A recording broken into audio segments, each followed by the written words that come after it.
بسم اللہ الرحمن الرحیم قل هو اللہ احد اللہ الصمد لم یلد ولم یولد ولم یکن له کفوا احد۔ الحمد للہ رب العالمین والصلاة والسلام على سید الانبیاء والمرسلین نبینا محمد وعلى آلہ وصحبہ اجمعین ومن تبعهم بإحسان الى یوم الدین۔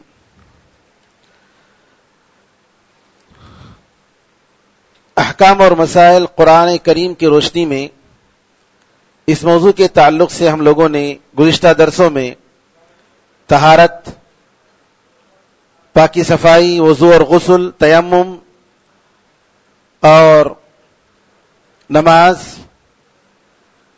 اور زکوٰۃ کے مسائل ہم لوگوں نے سنے، اور آج کے درس میں انشاءاللہ روزے کے بارے میں قرآن کریم میں کیا کچھ بتایا گیا ہے اس کے بارے میں ہم جاننے کی کوشش کریں گے۔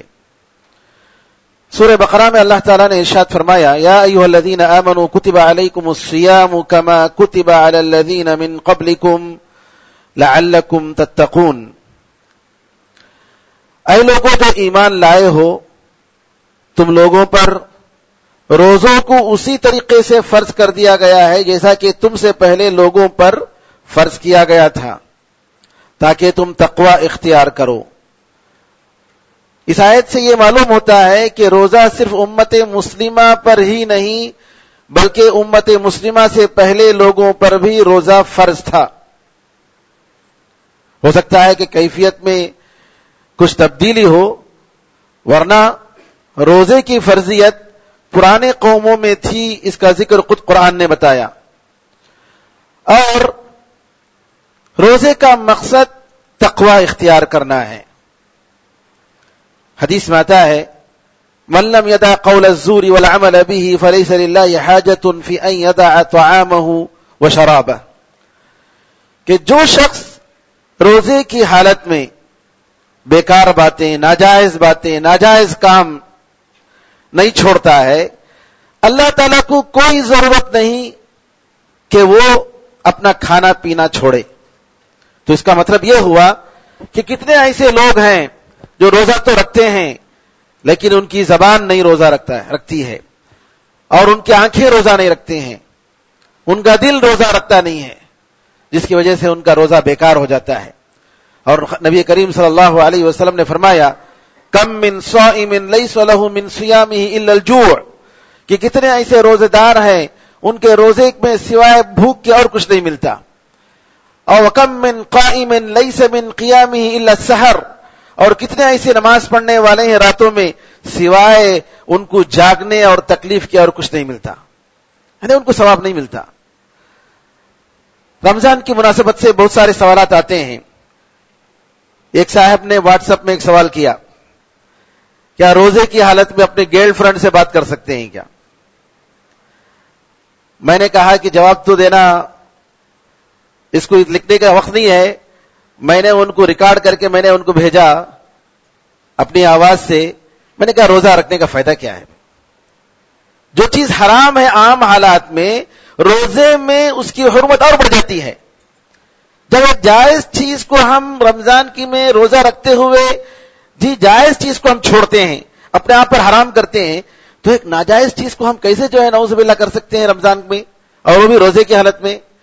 قرآن میں اللہ تعالیٰ نے فرما دیا، ولا متخذی اخدان، کہ ناجائز تعلقات رکھتے ہوئے آپ بات نہیں کر سکتے، ناجائز تعلق رکھ نہیں سکتے مرد عورتوں کے ساتھ، عورتیں مردوں کے ساتھ۔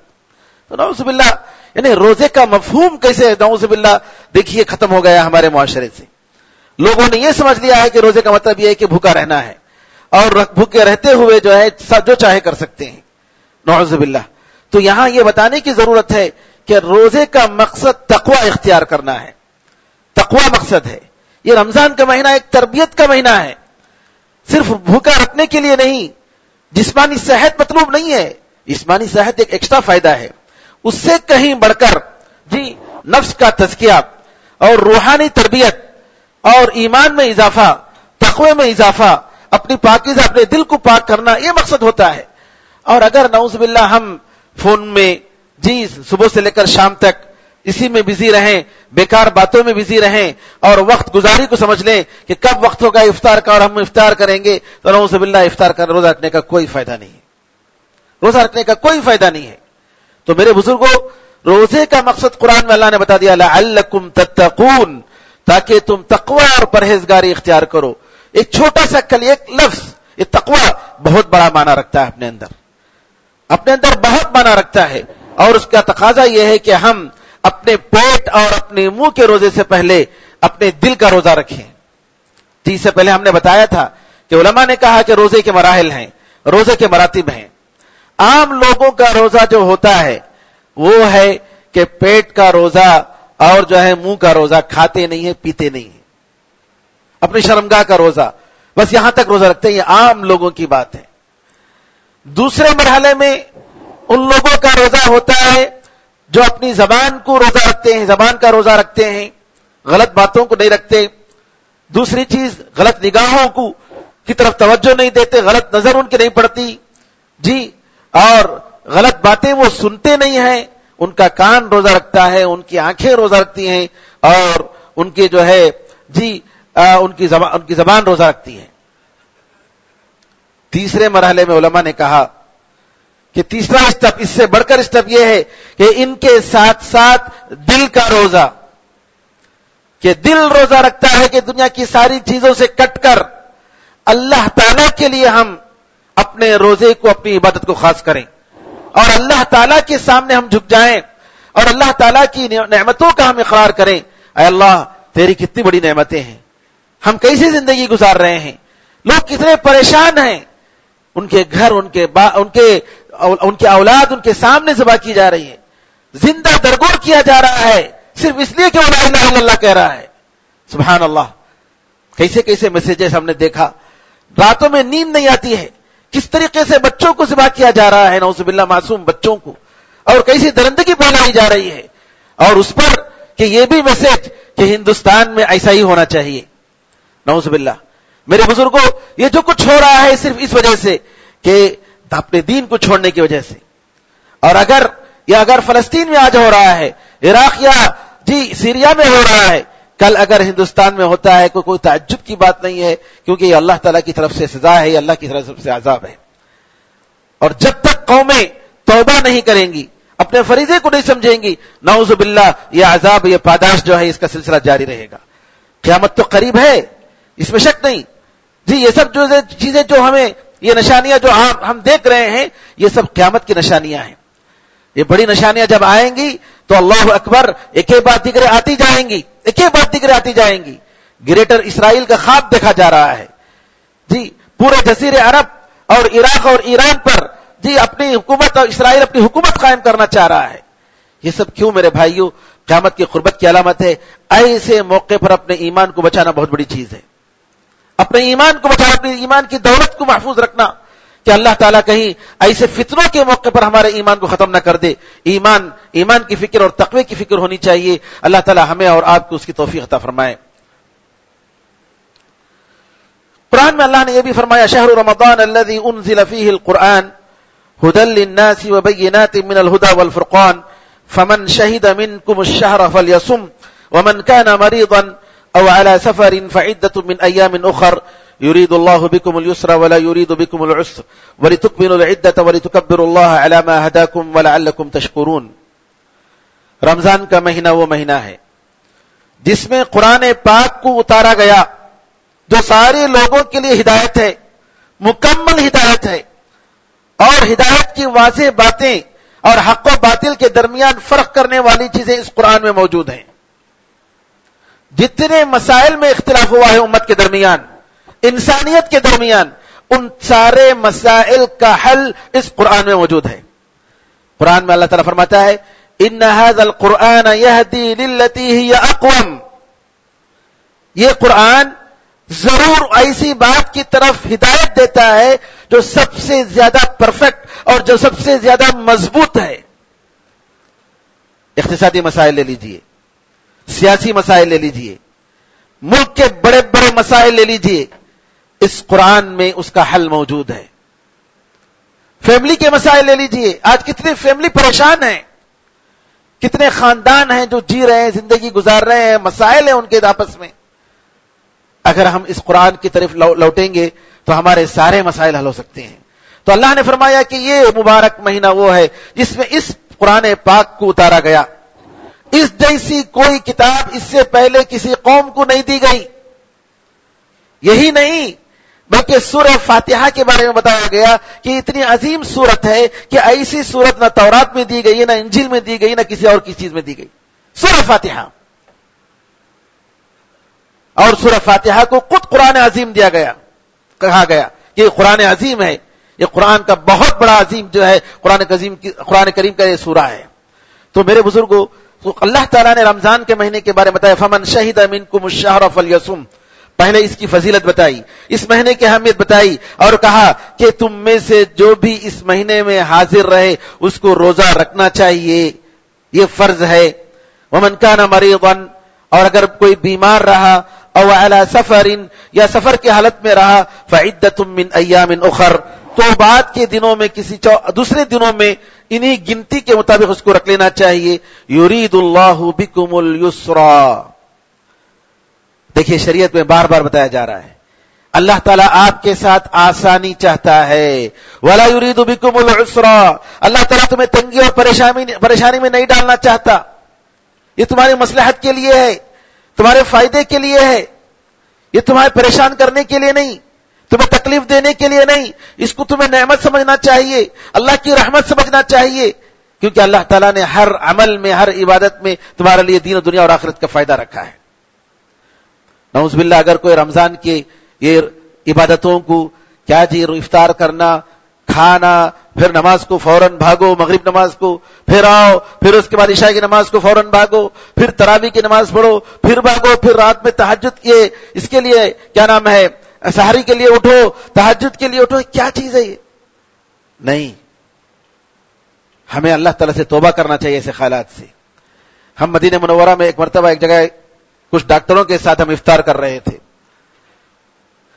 تو وہاں ایک صاحب نے یہی سوال کیا, ایک ڈاکٹر تھے, انہوں نے ہی کہا کیا مولوی صاحب رمضان کا مہینہ, افطار کرو, روزہ پہلے بھوکے رہتے, پھر اس کے بعد افطار کرو بولتے, افطار کرتے, پھر نماز مغرب کے واسطے بھاگو بولتے, پھر اس کے بعد مغرب نماز کے بعد ذرا گیپ رکھتا تو اچھا تھا نہیں کیا, ذرا گیپ رہتا تو.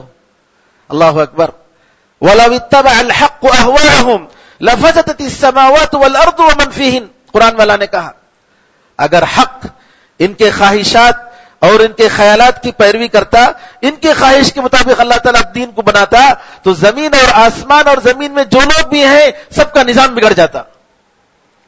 اللہ تعالیٰ اپنی مصلحت کو جانتا ہے, اللہ تعالیٰ اپنے بندوں کی مصلحت کو جانتا ہے.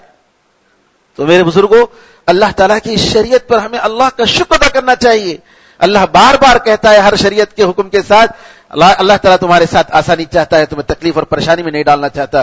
وَلِتُكْمِلُوا الْعِدَّةَ, اور اس لیے کہ تم عدت, رمضان کی اس عدت کو, اس گنتی کو تم پوری کرو. وَلِتُكَبِّرُوا اللَّهَ عَلَى مَا هَدَاكُمْ, اور اس لیے بھی کہ اللہ تعالیٰ نے جو تمہیں ہدایت دی اس پر تم اللہ تعالیٰ کی بڑائی بیان کرو. اللہ اکبر, یہ کتنا بہترین دین ہے, یہ کتنا عظیم دین ہے جی, اس کے اندر کیسی کیسی باریکیاں ہیں. آج لوگوں نے سائنٹیفک طریقے سے نماز اور نماز کے ایک ایک حصے کے کتنے سائنٹیفک طریقے بتائے ہیں. ایک صاحب نے سائنس اور حدیث کے نام پر 4-5 جلدوں میں کتاب لکھی ہے, اور نبی کریم صلی اللہ علیہ وسلم کی ایک ایک سنت کو لے کر ٹخنے کے اوپر کپڑا رکھنے کا جو ہے اس کی حکمتیں بتائی, ایک ایک سنت کو لے کر. دائیں ہاتھ سے کھانے کی حکمت بتائی, داڑھی چھوڑنے کی حکمت بتائی, بے شمار. آج سائنٹیفک سجدے کے بارے میں کہتے ہیں کہ سبحان اللہ, اور قبلے کی طرف کہ جتنے بھی زمین میں جو بھی حصہ ہے اس کا جو مرکز ہے وہ کعبہ ہے, اور اللہ تعالیٰ نے اس کعبے میں مغناطیسی پاور رکھا ہے, اس طریقے سے پاور رکھا ہے کہ سبحان اللہ انسان جب سجدے میں گرتا ہے تو مغناطیسی طور پر اس کے دل اور اس کے دماغ کو اللہ تعالیٰ قوت بخشتا ہے. یہ ساری چیزیں صحابہ اکرام رضی اللہ اجمعین نے اس کے جانے بغیر اس پر ایمان لایا. ان کا یہ کمال تھا ان کے ایمان کا, انہوں نے یہ ساری چیزیں تفصیلات نہیں جانی. آج ہم یہ ساری کئی چیزیں جانتے ہیں، لیکن ان کا ایمان ہمارے ایمان سے پختہ، کیونکہ ہم ان دنیا کی چیزوں کے لیے ہم سنت پر عمل کر رہے ہیں جی، لیکن وہ لوگ اس دنیا کی مصلحتوں اور دنیا کے فائدوں سے بالکل بے پرواہ ہو کر وہ صرف اللہ تعالیٰ کا حکم اور رسول اللہ صلی اللہ علیہ وسلم کے حکم کے پیچھے جا رہے تھے، اور کچھ نہیں۔ اللہ نے فرما دیا ختم، رسول اللہ صلی اللہ علیہ وسلم نے فرما دیا جی، سروں آنکھوں پر۔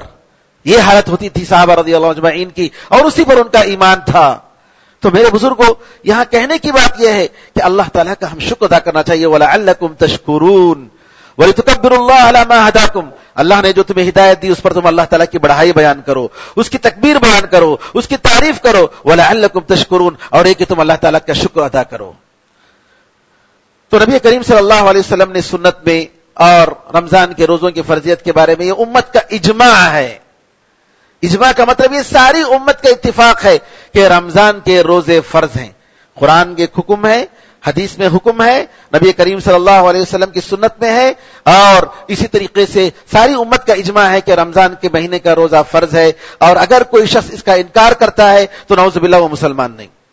امام ذہبی رحمۃ اللہ علیہ کہتے ہیں کہ مسلمانوں کے پاس یہ بات طے شدہ ہے کہ اگر کوئی شخص رمضان کا مہینہ رمضان کا روزہ بغیر کسی عذر کے چھوڑتا ہے، روزہ نہیں رکھتا ہے، تو زانی سے بھی بدتر ہے، شرابی سے بھی بدتر ہے، بلکہ اس کے اسلام میں لوگ شک کرتے ہیں اور اس کو زندیق سمجھتے ہیں اور دین سے نکلا ہوا سمجھتے ہیں۔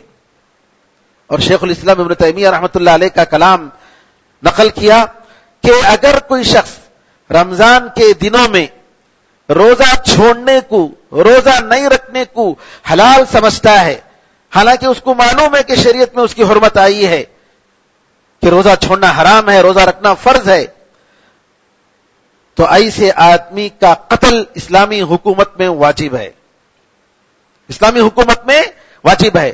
اور اگر اس کو روزہ رکھنے کو فرض سمجھتا ہے لیکن سستی کی وجہ سے روزہ نہیں چھوڑ رکھتا ہے تو اس کو سزا دی جائے گی، کیونکہ اس نے رمضان کے روزے جان بوجھ کر چھوڑے ہیں۔ آج کتنے ایسے لوگ ہیں، وہ پوچھتے ہیں کیا بھی روزہ رکھے گا؟ نہیں، گھر میں بائکواں روزہ رکھے، بائکواں روزہ رکھے، تمہیں کیا بھی کرے، تمہیں کوئی روزہ نہیں رکھے، عورتیں روزہ رکھ لے تو بس ہے کیا؟ کتنے افسوس کی بات ہے جی۔ مسئلہ آئے گا کہ مشقت کا کام جو کرنے والے ہیں، لیبر، کیا ان کے لیے بھی چھوٹے گا؟ یہ سارے مسائل انشاءاللہ اس میں آئیں گے۔ روزے کی بہت ساری حکمتیں ہیں، میں ان تفصیلات میں جانا نہیں چاہتا، البتہ ایک بات یہ ہے کہ روزہ جو ہے ڈھال ہے برا کام کرنے سے، جیسا کہ حدیث میں آتا ہے الصیام جنۃ فلا یرفث ولا یجہل، کہ اگر کوئی شخص روزے کی حالت میں رہے تو انسان کو چاہیے کہ وہ برے کاموں سے بچے، اپنے آپ کو بچائے، اور گندی باتیں نہ کرے، گندی باتوں میں جماع کی باتیں اور اس کے جو متعلقات ہیں وہ باتیں نہ آئیں، اور ایسے کام نہ کرے جس میں جہالت کی باتیں ہوں، جی ناجائز کام نہ کرے، اور اگر کوئی شخص اس سے لڑتا ہے یا گالی گلوچ کرتا ہے تو اس سے کہے کہ میں روزے سے ہوں، اور نبی کریم صلی اللہ علیہ وسلم نے فرمایا اس ذات کی قسم جس کے ہاتھ میں میری جان ہے کہ روزے دار کے منہ سے بھوکا رہنے سے جو بدبو نکلتی ہے وہ اللہ تعالیٰ کے پاس مشک کی خوشبو سے بھی بہت بہتر ہے، اللہ اس کو بہت پسند کرتا ہے، کیونکہ کھانا پینا اور اس کی شہوت کی چیز کس لیے چھوڑتا ہے؟ صرف اس لیے چھوڑتا ہے کہ اللہ تعالیٰ کو خوش کرنے کے لیے چھوڑتا ہے، اور اللہ تعالیٰ کہتا ہے کہ روزہ میرے لیے ہے اور میں جو ہے بغیر حساب کے اس کو دوں گا، کیونکہ یہ صبر ہے، انسان صبر کرتا ہے۔ اور اسی طریقے سے علماء نے یہ بھی کہا کہ اگر کوئی شخص روزے کی حالت میں غیبت کرتا ہے تو بعض علماء نے کہا کہ اس کا روزہ بیکار ہو گیا، اس کا روزہ بیکار ہو گیا۔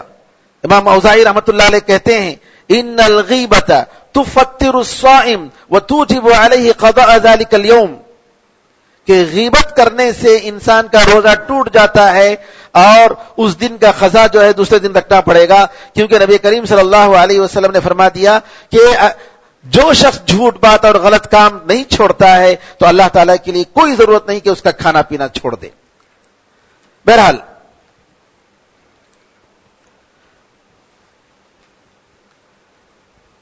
روزہ کب شروع ہوتا ہے؟ قرآن کریم میں اللہ تعالیٰ نے چاند کے بارے میں بتایا، یسألونک عن الاہلہ قل ہی مواقیت للناس، کہ یہ لوگ چاند کے چھوٹا اور بڑا ہوتا جو ہے اس کے بارے میں پوچھتے ہیں کہ چھوٹا پہلے دن بہت باریک رہتا ہے، دوسرے دن بڑھتا ہے اور 15 تاریخ تک بڑھتے جاتا ہے، 13، 14، 15 جو ہے مکمل ہوتا ہے، پھر 15 کے بعد کم ہوتا ہے، پھر اس کے بعد ختم ہوتے ہوتے 1 یا 2 دن چاند بالکل غائب رہتا ہے، پھر نکلتا ہے۔ تو صحابہ نے سوال کیا ہلال کے بارے میں، تو اللہ نے بتایا کہ یہ جو ہے لوگوں کے لیے ٹائم معلوم کرنے کا ذریعہ ہے، دن اور مہینہ معلوم کرنے کا ذریعہ ہے، سال معلوم کرنے کا ذریعہ ہے، اور حج کے اوقات معلوم کرنے کا ذریعہ ہے کہ عرفے کا دن کب ہے، منا کا دن کب ہے۔ تو اللہ تعالی نے چاند کو مہینوں کو معلوم کرنے کا ذریعہ بنایا، اور مہینوں کے ذریعے سال کا حساب لگایا جاتا ہے۔ قرآن میں اللہ نے فرمایا وَلِتَعْلَمُوا عَدَدَ السِّنِينَ وَالْحِسَابَ، تاکہ تم سال کی گنتی معلوم کر لو اور اس کا حساب معلوم کر لو۔ چاند کے ذریعے مہینہ معلوم ہوتا ہے، مہینے کی ابتدا، اس کا درمیانی اور اس کے آخری چیزیں معلوم ہوتی ہیں، اور سورج کے ذریعے دن اور رات 24 گھنٹے معلوم ہوتے ہیں۔ اس سے پہلے بھی بتایا گیا کہ اس مسئلے میں امت کے درمیان اختلاف رہا ہے، کئی جگہ کانفرنسیں ہوئی کہ چاند ایک ہے، لیکن کیا بستی والے اگر کسی بستی میں چاند نظر آئے تو دوسری بستی والے روزہ رکھیں گے یا نہیں رکھیں گے؟ اس میں کافی اختلاف رہا ہے، اور یہ شروع سے اختلاف رہا ہے۔ لیکن یہاں ایک بات معلوم ہونی چاہیے، یوم صومکم یوم تصومون ویوم فطرکم یوم تفطرون، تمہارے روزے کا دن وہ دن ہے جس دن تم لوگ روزہ رکھتے ہو، اور تمہارے عید کا دن وہ دن ہے جس دن تم لوگ عید مناتے ہو۔ اور جب تک امت، پوری امت اس مسئلے پر اتفاق نہیں کر لیتی، اور آج کل جو ہم لوگ اختلاف کر رہے ہیں وہ سب پولیٹیکل اپنے جو بنا لیے ہیں اس کے حساب سے، تمل ناڈو ہے، یہ کیرلا ہے، وہ فلاں ہے، وہ فلاں ہے۔ آندھرا، جب تک آندھرا تھا تو ایک ہی آندھرا پردیش میں ہوتا تھا جو ہے، جہاں وہاں اعلان ہوتا ہلال کمیٹی کے ذریعے، قاضی کے ذریعے، اس کے حساب سے چلتا تھا۔ اب آندھرا 2 ہو گیا تو پولیٹیکل، وہاں ایک ہلال کمیٹی ہو جائے گی۔ یہ سب ہم لوگوں نے پولیٹیکل بارڈر کے بنا پر یہ سب اختلافات رکھے ہوئے ہیں، حالانکہ اس کی کوئی دلیل نہیں ہے شریعت میں اس کی کوئی دلیل نہیں ہے۔ لیکن جب تک امت مسلمہ کے درمیان اس بات پر اتفاق نہیں ہو جاتا کہ سب لوگ مل کر ایک دن عید منائیں گے، ممکن ہو جب تک، جہاں تک، کیونکہ ملیشیا وغیرہ میں ناممکن ہے۔ سعودی عرب میں اگر چاند نظر آ جاتا ہے تو ملیشیا میں تب تک اس وقت تک دن ہو جاتا ہے، آدھا دن گزرتا ہے، روزہ رکھنا مشکل ہے۔ تو ایسی حالت میں جب تک امت کا اتفاق نہیں ہو جاتا، اس وقت تک جن جن ملکوں میں روزہ رکھنا ممکن ہے اس وقت تک کے لیے ہم چھوڑ دیں گے، اور اپنے علاقے میں جیسے کچھ فیصلہ ہوتا ہے اس کے حساب سے چلیں گے۔ اور یہ بیوقوفی کی بات ہے کہ دنیا والوں کے ساتھ ملنے کے لیے اپنے خود بستی والوں کے ساتھ ہم اختلاف کریں اور مزہ کا خیز بات بنائیں، یہ بالکل مناسب نہیں ہے۔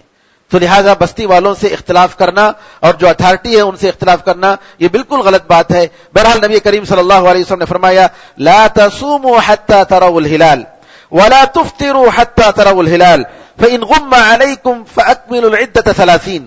آپ نے صاف صاف کہہ دیا، آپ نے فرمایا کہ اس وقت تک تم روزہ نہ رکھو جب تک کہ تم ہلال کو نہ دیکھ لو، رمضان کی چاند کو نہ دیکھ لو، اور اس وقت تک تم عید نہ مناؤ جب تک کہ تم شوال کی چاند کو نہ دیکھ لو، ہلال کو نہ دیکھ لو، اور اگر بادل چھا جائے تو ایسی صورت میں تم 30 دن پورا کر لو۔